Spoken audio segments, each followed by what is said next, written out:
Come in sir. Yes yes yes yes yes. Good evening sir. Good evening. बैठिए बैठिए बैठिए thank you sir. बैठिए। कुछ बताएंगे अपने बारे में? सर मेरा नाम आलोक प्रसाद है। मैं उत्तर प्रदेश के मथुरा डिस्ट्रिक्ट से बिलोंग करता हूँ। सर मैंने अपनी ग्रेजुएशन में आईआईटी कानपुर से सिविल इंजीनियरिंग में बीटेक की है। अच्छा, सर मेरी बात है? हाँ सर। कब की बात है, कब किया? सर 2015 में मैं पास आउट हूँ, उसके बाद सिविल सर्विसेज की तैयारी कर रहा हूँ। अच्छा अच्छा। तो बीटेक सिविल इंजीनियरिंग में करने के बाद भी आईआईटी से कोई जॉब नहीं मिलती उसमें? सर लगभग इंजीनियरिंग के दौरान सर मेरा मन बन चुका था सिविल सर्विसेज की तैयारी के लिए। तो सर जो प्लेसमेंट मैं एक्चुअली बैठा नहीं, तो सर उसके बाद मैं सिविल सर्विसेज की तैयारी के लिए आ गया। और पिछले 5 साल से आप उसी में लगे हुए हैं? जी सर। आपको नहीं लगता कि बहुत ज़्यादा समय आपने लिया, और वो भी तब जबकि आपको रिजर्वेशन का बेनिफिट भी मिल रहा है? जी सर मैंने ये सोचा तो नहीं था कि इतना लंबा समय निकल जाएगा। सर ये लगातार मेरा तीसरा इंटरव्यू है, लेकिन कुछ कारणवश और सर कुछ ना कुछ परफॉर्मेंस में मेरी कमी के चलते। कितने अंकों से पिछली बार छूट गए थे आप? सर 2017 में सर 3 अंक से और 18 में 8 नंबर से। अच्छा, चलिए इस बार क्या उम्मीद है आपको आलोक? सर पहले से बेहतर उम्मीद है। अच्छा, और मुझे एक बात और बताइए कि सिविल इंजीनियरिंग तो यूपीएससी में सब्जेक्ट की लिस्ट में शामिल है ही। Yes sir. फिर आपने हिंदी साहित्य क्यों लिया? सर 2 वजह थी। सर पहले सर मैं हिंदी माध्यम चूज करना चाहता था, और सिविल इंजीनियरिंग सर उस समय इंग्लिश मीडियम में ही अवेलेबल था, मतलब हिंदी में बहुत अच्छे रिसोर्स नहीं थे। तो सर मैंने मीडियम की वजह से एक ऑप्शन सिविल इंजीनियरिंग का सर मैं परस्यू नहीं कर पाया। दूसरा सर कुछ मेरे दोस्त थे जो यहाँ तैयारी कर रहे थे, सीनियर्स थे सर, वो हिंदी लिटरेचर में काफ़ी अच्छा कर रहे थे। तो सर जब मैंने उनकी गाइडेंस ली, और दूसरा सर मैंने हिंदी साहित्य के बारे में सिलेबस पढ़ा या उसकी कुछ बुक्स पढ़ी, तो सर मुझे काफ़ी इंटरेस्ट भी आया, और सर मुझे नया पढ़ने का थोड़ा मन था, तो सर इसलिए मैंने हिंदी साहित्य लिया। इंजीनियरिंग का विद्यार्थी जब लिटरेचर पढ़ता है तो उसे क्या फायदे होते हैं, और कहाँ कहाँ उसको विशेष दिक्कतें आती हैं बाकी लोगों की तुलना में? सर फायदों के संदर्भ में देखा जाए तो सर आचार्य शुक्ल जी ने एक बात कही थी कि जब भौतिक मतलब एक फिजिकल काफ़ी ज़्यादा सुविधाएं मिलने के बावजूद आदमी में प्रच्छन्नताएं बढ़ती हैं, तो साहित्य मुझे लगता है सर कहीं ना कहीं मानव मनुष्य को या एक टेक्निकल बैकग्राउंड के बच्चे को संवेदनाओं से जोड़ने में अतिरिक्त मदद करता है। हालांकि वो संवेदनाओं से जुड़ सकता है, लेकिन साहित्य सर थोड़ा एक्स्ट्रा एज देता है। सर माफ़ी चाहूँगा सर, सेकंड क्वेश्चन में क्या क्या दिक्कतें आती हैं इंजीनियरिंग के विद्यार्थियों को साहित्य पढ़ने में? सर जहाँ तक दिक्कतों की बात है तो सर मुझे लगता है सर ऐसी कोई खास दिक्कत नहीं आती, क्योंकि अगर किसी का पढ़ने में पैशन है, या उसको हिंदी भाषा से हिंदी साहित्य पढ़ना चाहता है, या इंग्लिश लिटरेचर इंग्लिश में अच्छी पकड़ है, तो सर वो पढ़ सकता है। ठीक है सर। अब आलोक जी, आप जिस जनपद से बिलोंग करते हैं वो यस सर भगवान कृष्ण की जन्मस्थली है। ये बात आपको किसने बताई, जन्मस्थली? सर बचपन से ही मैं सुनता आ रहा हूँ। तो बचपन से जो सुनते जा रहे हैं सभी चीजें मानते हैं? यस सर मतलब एक मैंने जैसे पढ़ा बाद की सर श्री कृष्ण एक कहाँ पढ़े, ये मैं जानना सर इंटरनेट कहाँ पढ़ी कि भगवान कृष्ण मथुरा में पैदा हुए थे? उस किताब का क्या नाम है? सर मैंने इंटरनेट में पढ़ा है, हालांकि सर मैंने जैसे कुछ महाभारत वगैरह देखी तो सर वहाँ से नॉलेज मिला। सर इसके अलावा भी सर मैं जब मथुरा जो श्री कृष्ण की जन्मभूमि है तो सर वहाँ गया तो वहाँ बताया जाता है कि इस जगह श्री कृष्ण जी पैदा हुए थे। हालांकि सर वो जगह वही है, इस पर डाउट हो सकता है। मेरा मत ये है कि आप जो कुछ भी बोल रहे हैं वो असत्य बोल रहे हैं, क्योंकि आपने कहीं नहीं पढ़ा भगवान कृष्ण पैदा हुए थे, और आप अब तक यस सर एक बताई हुई मान्यता को यस सर एक स्वयं एक साधारण तौर पे एक जिज्ञासु नौजवान की जगह आप एक अंध भक्त की तरह जो आपको बताया गया है उसको मानते चले आ रहे हैं। जी सर। सर अगर ये मानते हैं आप इस चीज को जो मैं कह रहा हूँ, उस तर्क में मतलब आप सहमत हैं? आप एक अंध भक्त ही हैं एक तर्कशील जिज्ञासु नौजवान की स्थान पे? सर मैं आपकी इस बात से सहमत हूँ, क्योंकि सर मैंने श्री कृष्ण जी के बारे में पढ़ा कि एक मिथक है, तो सर मिथक के संदर्भ में देखें तो सर जो ना तो पूरी तरह सत्य हो सकता है ना असत्य, तो सर मैं जो जन्म तो की बात ये कह रहे हैं कि कृष्ण वाली बात असत्य है? नहीं सर, मैं ऐसा भी नहीं कह रहा। मैं सर ये कह रहा हूँ श्री कृष्ण एक मिथक है। एक मिथक है? हाँ। इतिहास नहीं है? लेकिन उत्खनन ऐसे बहुत सारे हुए हैं वहां पे यस जो कि कई अन्य समानांतर साक्ष्यों के स्थान पर इस ओर इशारा करते हैं कि कृष्ण नाम का कोई व्यक्ति वहां रहा होगा। यस सर, किस नाम के व्यक्ति कोई हो सकते हैं सर, लेकिन जो उनके साथ अलौकिक शक्तियां या इस तरह की बातें जुड़ी हैं जी सर, उनमें कितनी सच्चाई है सर, इस बात में थोड़ा डिबेट है कि। अच्छा चलिए, अच्छा ये बताइए, मथुरा जो है उत्तर प्रदेश का सबसे कम वर्षा वाला जिला है। यस इस जानकारी है इस तथ्य की? यस कारण बताइए। जो उसके पास के आगरा में भरपूर बारिश होती है, लेकिन दोनों के वर्षण में, प्रेसिपिटेशन में करीब करीब 30 से 35% का अंतर है करीब, और जबकि दोनों के बीच जो दूरी है वो मात्र 65 किलोमीटर की है। इसका क्या कारण है सर? एक जो मुख्य कारण है, बंगाल की खाड़ी से जब मानसून आता है तो सर मथुरा सबसे पश्चिम क्षेत्र में पड़ता है, तो सर उसकी वजह से जो विशेष कम वर्षा होती है सर। दूसरा सर, मैं आगरा से कम क्यों होती है सर, मुझे इसकी जानकारी नहीं। सर आप मूलतः उत्तर प्रदेश से हैं, जिसमें आपकी सारी पढ़ाई उत्तर प्रदेश से हुई है। आपने कानपुर से शिक्षा पाई है, जबकि आप मथुरा से हैं। यस मुझे बताइए कि आप तो सिविल इंजीनियर हैं। यस ये जो हाल की हाईवे को लेकर सरकार का बार बार घोषणा है कि बहुत तेजी से हम राजमार्ग बना रहे हैं, यस सर। टेक्नोलॉजिकल चेंजेस क्या किए गए हैं? खासतौर से अगर आप एक्सप्रेसवे को हाईवे से कंपेयर करें, एक्सप्रेसवे की जो संकल्पना है और हाईवे की जो संकल्पना है, civil engineering point of view से क्या प्रमुख अंतर है उसमें? सर एक्सप्रेसवे और हाईवे में, सर एक्सप्रेसवे जो हाईवे होता है सर, वो एक हाई स्पीड के लिए मेंटेन किया जाता है, लेकिन सर एक्सप्रेसवे में जो हाई स्पीड का कॉन्सेप्ट है वो हाईवे की तुलना में थोड़ा ज़्यादा होता है।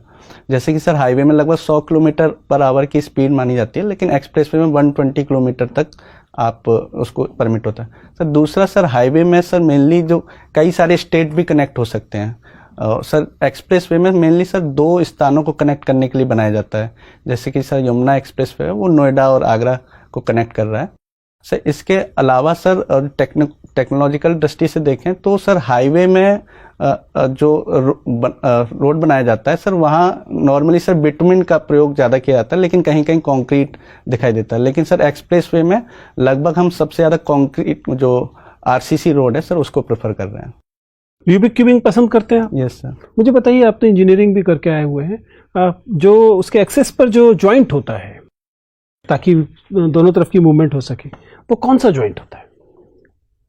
आप समझ पा रहे? खुला तो होगा ही, हर बार खुलना पड़ता है, शॉर्ट वैसे भी अलग हो जाता है। तो उसके सेंटर से, कोर से जब हम जोड़ते हैं, जॉइंट कौन सा होता है ताकि वो हर तरफ मूव कर सके? पढ़े थे ना joints? Yes sir.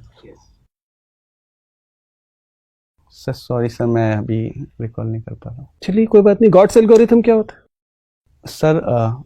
God's algorithm sir, जैसे कि जब क्यूब को ऑप्टिमल मूव्स में सॉल्व कर पाना सर, उसको एक नंबर दिया गया, तो उसको गॉड्स नंबर बोला गया। तो सर जब हम रूबिक्स क्यूब को minimum number of, optimal number of moves में सॉल्व कर पाते हैं, तो सर उसको गॉड्स एल्गोरिथम बोलते हैं। देयर एग्जिस्ट गॉड्स एल्गोरिथम और इट्स जस्ट अ मिथ?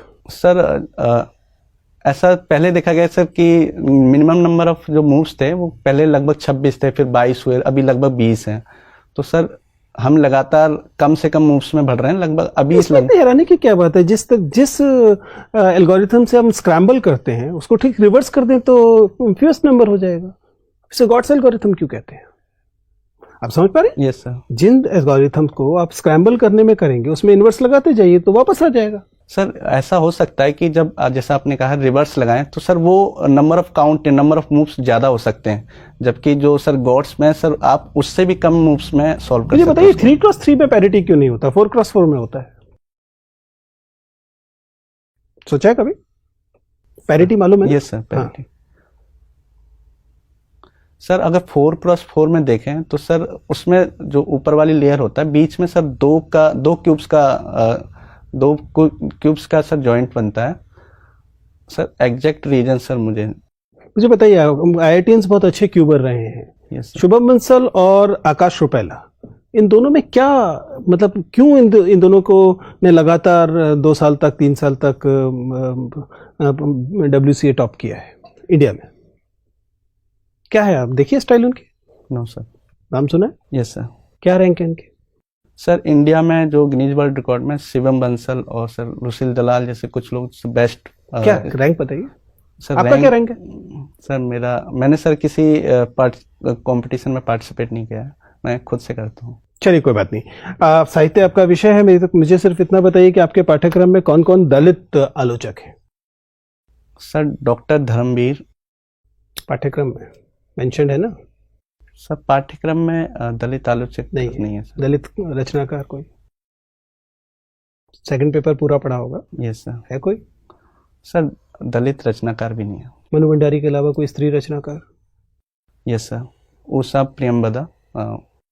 कौन सी कहानी है? मछलियाँ सर। और मुस्लिम रचनाकार? अगर मैं कहूँ कि यूपीएससी का पाठ्यक्रम मूलतः केवल सवर्ण उच्च जाति के रचनाकारों का जमावड़ा है, तो आप इस आरोप का कैसे प्रतिकार करेंगे या सहमत होंगे? सर इस बात, जैसा कि आपने बताया, कई सारे जो सवर्ण साहित्यकार रहे हैं, सर उसके पीछे एक वजह देखी जा सकती है, क्योंकि कारण तो बात की बात है, पहले कंक्लूजन पे आइए कि ऐसा है कि नहीं है।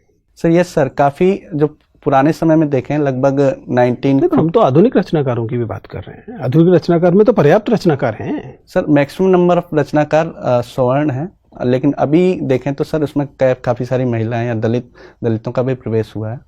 सर उसकी वजह है सर कल्चरल कैपिटल जो होती है सर, वो सवर्ण जाति के। ये विक्टिम ब्लेमिंग, आप कह रहे हैं कि रचनाकारों में ये कुवत नहीं थी। समस्या पाठ्यक्रम बनाने वालों में या रचनाकारों में? आप तो कह रहे हैं सर, मैं क्वेश्चन समझ नहीं पाया। आप तो ये कह रहे हैं कि रचनाकार ठीक नहीं थे इसलिए नहीं आ पाए। कल्चरल कैपिटल का सवाल तो यही कहता है ना कि रचनाकार अच्छे नहीं थे इसलिए नहीं आ पाए। सर ये सिर्फ लाने वालों का भी तो दोष होगा। नहीं सर, ये सिर्फ एक वजह है। इसके अलावा भी सर जैसे कि सामाजिक वंचनाएं होती हैं या सामाजिक रूप से उनको अलग करने का एक प्लान रहता है, तो सर वो भी एक वजह रहती है। चलिए ठीक है मैम। अच्छा आलोक जी, आरक्षण जो है वो जो सामाजिक वंचनाओं की बात कर रहे थे अभी आप, सामाजिक आधार पे होना चाहिए कि आर्थिक आधार पे होना चाहिए? मैम सुप्रीम कोर्ट का एक राम सिंह वाद में ये सुप्रीम कोर्ट ने भी कहा है कि जो आरक्षण के आधार हैं वो शैक्षणिक और आर्थिक आधार के बजाय कुछ अन्य आधार भी जोड़े जाने चाहिए। मैम वर्तमान अन्य आधार भी जोड़े जाने चाहिए या अन्य आधारों की खोज की जानी चाहिए, मतलब अन्य आधार भी जोड़े जाने चाहिए। आर्थिक आधार मेन आधार रहेगा, बाकी आधार उसमें जोड़े जाने चाहिए? नहीं मैम, उन्होंने ये कहा था कि शैक्षणिक और सामाजिक पिछड़ापन है, इसके अलावा भी कुछ और पिछड़ापन जैसे कि आर्थिक पिछड़ापन हो सकता है, तो उसको भी हमें काउंट करना चाहिए। उसके लिए भी सरकार को कुछ प्रावधान बनाने चाहिए। तो इस दृष्टिकोण से देखें तो मैम आर्थिक रूप से जो आरक्षण दिया गया उसको जायज ठहराया जा सकता है। तो आप मानते हैं कि आर्थिक रूप से आरक्षण जो दिया गया है वो ठीक दिया गया है? Yes ma'am. अच्छा ये बताइए, आप क्यों आना चाहते हैं सिविल सर्विसेज में? मैम इसके पीछे दो कारण हैं। एक तो सिविल सर्विसेज अपने आप में ऐसी जो एक प्लेटफॉर्म प्रोवाइड करता है जहाँ बहुत सारी डाइवर्सिटी भी है, कैरियर एडवांसमेंट है, और साथ ही एक हम सोसाइटी के लिए, सोसाइटी या नेशन की ग्रोथ में एक भागीदार बनने के लिए भी एक बहुत बेहतर प्लेटफॉर्म मिलता है। दूसरा मैम कहीं ना कहीं मेरे पिताजी भी प्रशासनिक जैसे पटवारी रहे, तो वहाँ से भी मुझे प्रेरणा मिलती है कि मैं भी सिविल सर्विसेज में जाऊँ और एक अच्छा काम करूँ। क्या प्रेरणा मिली आपको उनसे जिससे आपको लगा कि आपको यहाँ आना चाहिए? मैम मैंने पिताजी को काम करते हुए देखा, जैसे कि जो गांव के स्तर पर देखें तो गांव के लोग हैं, उनकी जो समस्या है, उनका पहला किसी भी समस्या को सॉल्व करने का पहला बिंदु पटवारी होता है। तो मैम उनको देखते हुए जब मुझे जानकारी मिली कि पापा जी से भी ऊपर कई सारे प्रशासनिक अधिकारी होते हैं और वो बड़े स्तर पर पॉलिसी मेकिंग या बड़े स्तर पर लोगों की समस्याओं के समाधान में सहायक हो सकते हैं, तो मैम मुझे उस बात से प्रेरणा मिली कि मेरे पिताजी भी सहायता करते हो, मैं ऊपर लेवल पर जाके इसको बेहतर ढंग से आगे बढ़। फिर आपने इतना लंबा रूट IIT ये बीटेक वगैरह करके आने का क्यों सोचा? ये तो आप पिताजी के साथ आप बचपन से ही देख रहे होंगे काम, कब आपने ये सपना सोचा सिविल सर्विसेज में आने का? मैम सिविल सर्विसेज के बारे में मतलब जानकारी तो मुझे कॉलेज के दौरान मिली, हालांकि मैम मैं एक प्रशासनिक अधिकारी बनना चाहता था पहले से, मतलब दिमाग में था। तो मैम जो IT फेसबुक में अकाउंट है आपका? Yes ma'am. Instagram? Yes ma'am, पर मैं ज़्यादा चलाता नहीं हूँ उसको। सोशल मीडिया का कितना प्रभाव है आपके ऊपर भी और समाज के ऊपर, क्या सोचते हैं आप? मैम सोशल मीडिया का समाज के ऊपर देखें तो दोनों तरह के प्रभाव हैं। जैसे कि अगर पॉजिटिव प्रभाव में देखें तो मैम जो लोग आपस में बातचीत या फिर जो उनके विचार हैं उस जैसे सेम ग्रुपों में बातचीत करने का मौका मिलता है। दूसरा, काफ़ी ज़्यादा अवेयरनेस भी फैलाई जा सकती है सोशल मीडिया के माध्यम से। इसके अलावा कुछ नेगेटिव पॉइंट भी हैं, जैसे फेक न्यूज़ जैसी चीज़ें सोशल मीडिया के माध्यम से ज़्यादा तेज़ी से फैलती हैं। तो क्या होना चाहिए सोशल मीडिया के लिए, क्या पॉलिसी निर्धारित होना चाहिए? मैम मुझे लगता है सोशल मीडिया को प्रॉपर रूप से रेगुलेट किया जाना चाहिए, जिसमें एक तो सोशल मीडिया प्लेटफॉर्म है उनकी महत्वपूर्ण भूमिका होनी चाहिए, साथ साथ जो यूजर्स हैं वो भी पर्याप्त रूप से जागरूक होने चाहिए कि आपको वो किस तरह की चीज़ों पर जो फेक न्यूज़ है उस पर किस तरह से रिएक्ट करना है।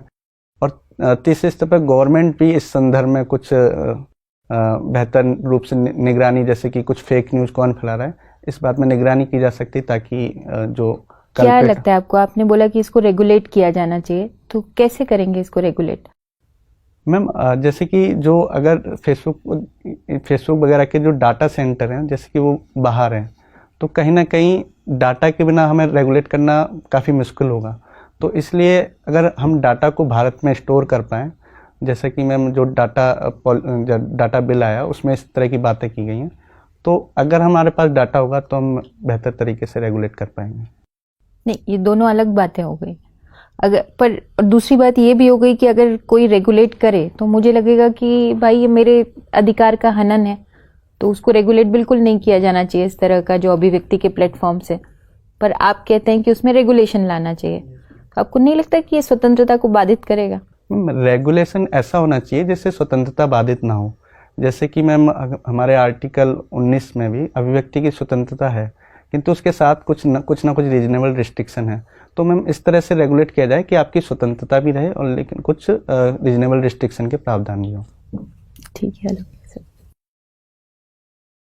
आपने सिविल इंजीनियरिंग की है, मुझे ये बताइए कि इंडस वैली सिविलाइजेशन के आर्किटेक्चर को आज की स्मार्ट सिटी की योजना से कैसे जोड़ सकते हैं? नगर नियोजन सिंधु घाटी सभ्यता का और आज की स्मार्ट सिटीज की नगर नियोजन को जोड़कर समझाइए थोड़ा।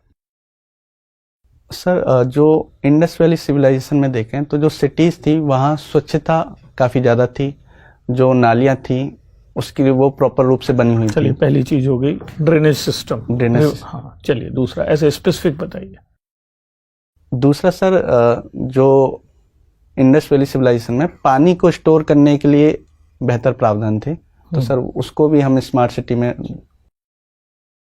सर तीसरा सर मुझे लगता है कि जो वहाँ पर एयर पॉल्यूशन को लेकर जो उनकी सोच थी, तो सर उसमें एक जो इंडस वैली सिविलाइजेशन में एयर पोल्यूशन कुछ सोचा सर, जैसे कि जो रोड्स मकान के गेट थे वो रोड के पीछे साइड में होते थे, तो सर हाँ सर, तो एयर पॉल्यूशन के लिए हम कुछ इस तरह की चीजें कर सकते हैं।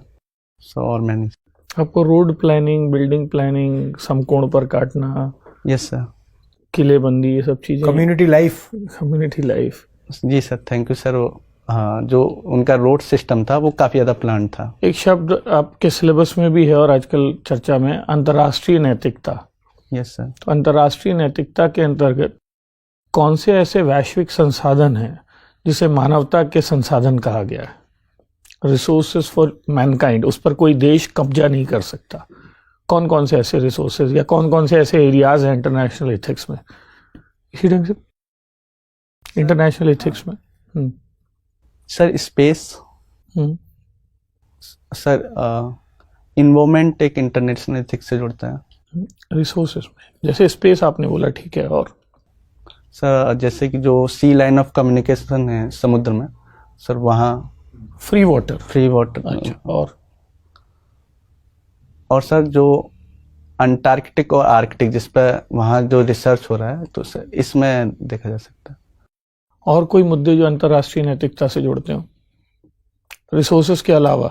सर जैसे कि शरणार्थियों का मुद्दा, पर्यावरण, मेडिकल ट्रायल्स, और सर जो युद्ध वगैरह किसी में अगर वार्स होते हैं कंट्री के बीच में, तो सर ठीक। ये बताइए कि कल्याणकारी राज्य के बारे में कहा जाता है कि वो गर्भ से कब्र तक यस सर। जनता के हितों को देखता है, लेकिन इस बार का बजट देखकर मुझे ऐसा लग रहा है कि गर्भ से कब्र तक ध्यान रखने के लिए सरकार के पास पैसा नहीं है। यस तो आयुष्मान में भी पीपीपी बोल रहे हैं, वो एजुकेशन में भी पीपीपी बोल रहे हैं। तो हर जगह जब लोक निजी सहभागिता आती है तो कल्याणकारी राज्य का स्वरूप बदल जाता है। वो कौन सा राज्य है जिसमें वो बदलता है और कैसे बदलता है? अच्छा, दूसरे तरीके से ये बता दीजिए कि जब लोक निजी सहभागिता मॉडल पर राज्य काम करेगा तो उसके प्रॉस क्या होंगे, कौन से पॉजिटिव नेगेटिव क्या होंगे, जैसा कि इस बार के बजट में बहुत उल्लेख है? सर, अगर निजी सहभागिता होगी तो पॉजिटिव में देखें तो सर, जैसे कि निजी क्षेत्र में इफ़िशियंसी काफ़ी ज़्यादा होती है, तो वहाँ कहीं ना कहीं सर्विस डिलीवरी बेहतर हो सकती है। दूसरा सर, निजी क्षेत्र लगातार किसी भी टेक्नोलॉजी को अपनाने में या उससे संबंधित रिसर्च करने में एक ज़्यादा आगे रहता है। और सर, इसके कुछ नेगेटिव, जैसे कि जो निजी क्षेत्र होता है वो लाभ की अवधारणा पर ज़्यादा काम करता है, तो ऐसा हो सकता है कि जो लोग जो पुअर पीपल हैं सर, वो कहीं ना कहीं जो इस चीज़ से थोड़ा नुकसान हो सकता है उनको। बैडमिंटन खेला है आपने, साइना नेहवाल और सिंधु यस सर। की 3 समानताएं और 3 अंतर बताइए। सर, जो साइना नेहवाल का जो लेफ्ट हैंड से जो स्मैश मारती हैं वो सर काफ़ी बेहतर है पीवी सिंधु की तुलना में। दूसरा sir Saina Nehwal left hand से खेलती है। सर, मेरा कहने का मतलब था बैक हैंड हाँ, स्मैश मारती है। हाँ। हाँ, ठीक है। और दूसरा सर, जो पीवी सिंधु की हाइट थोड़ी ज़्यादा है साइना नेहवाल से, तो कहीं ना कहीं सर रीच के मामले में कोर्ट पर वो ज़्यादा बेहतर है साइना नेहवाल से। और सर, जैसे कि पीवी सिंधु अपनी हाइट की वजह से इसमें हाइट हो गया, रीच सर स्मैश मारने में भी उन्हें आसानी होती है। स्मैश और कैरोलिना मार्लिन इन दोनों को क्यों हरा पाती हैं? सर, मुझे लगता लगातार, है मतलब उनके रिकॉर्ड में आप देखेंगे they got defeated regularly by that particular player. Sir, एक तो उनका हो सकता है कि कुछ दोनों प्लेयर से ज़्यादा बेहतर खेलती हूँ, जैसे कि ये चाहे स्मैश के मामले में हो जाए चाहे रिटर्न्स के मामले में। Thank you sir.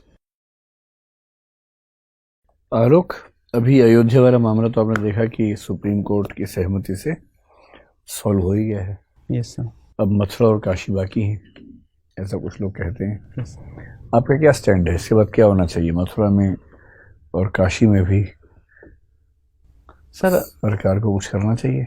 Sir, Mathura और काशी में देखें तो सर अभी मथुरा में सर ऐसा आराम से हिंदू मुस्लिम साथ साथ रह रहे हैं, कोई ऐसा डिस्प्यूट है ही नहीं। तो और जिस दिन हो जाए उस दिन सर, अगर किसी इस तरह का कोई भी डिस्प्यूट होता है तो सर लॉ एंड ऑर्डर का विषय बनता है, तो जिसको हमें सर पुलिस के माध्यम से निपटना भी चाहिए। भगवान कृष्ण के इलाके से आप हैं, यस सर। क्या है कृष्ण का प्रभाव आप पर और अभी आपके समाज पर? मतलब यदि आपको मथुरा के समाज के बारे में बताना हो कि कृष्ण का व्यक्तित्व का असर आज तक जिंदा है, तो क्या असर दिखते हैं? सर, श्री कृष्ण ने गीता में जैसे कहा था कि कर्म करो और फल की इच्छा मत करो, तो सर मुझे लगता है सर मैं भी इस पर जितना ज़्यादा हो सकता है मैं चलने का प्रयास करता हूँ।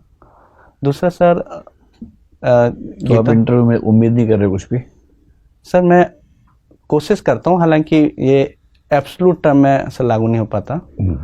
सर, दूसरा, जैसे कि स्थित प्रज्ञ की अवधारणा थी, वो सर उसको भी मैं अपने ऊपर अपनाने का प्रयास करता हूँ कि किसी भी विषम परिस्थिति या कैसी भी परिस्थिति में अपने आप को मेंटेन रख सकूं। चलिए, ये तो आपके ऊपर हुआ प्रभाव, ये तो आपने तैयार किया हुआ है। अब ये बताएं कि मथुरा के सामान्य लोगों में, समाज में कृष्ण का क्या प्रभाव दिखता है आज के समय में? सर, अगर मथुरा के सामान्य लोगों में देखें तो श्री कृष्ण का जो एक, सर मैं वर्ड याद नहीं कर पा रहा हूँ, जो कोई बात नहीं। ठीक है आलोक, बड़ा अच्छा लगा आपसे बात करके। Yes, जा सकते हैं। Thank you sir. Thank you ma'am.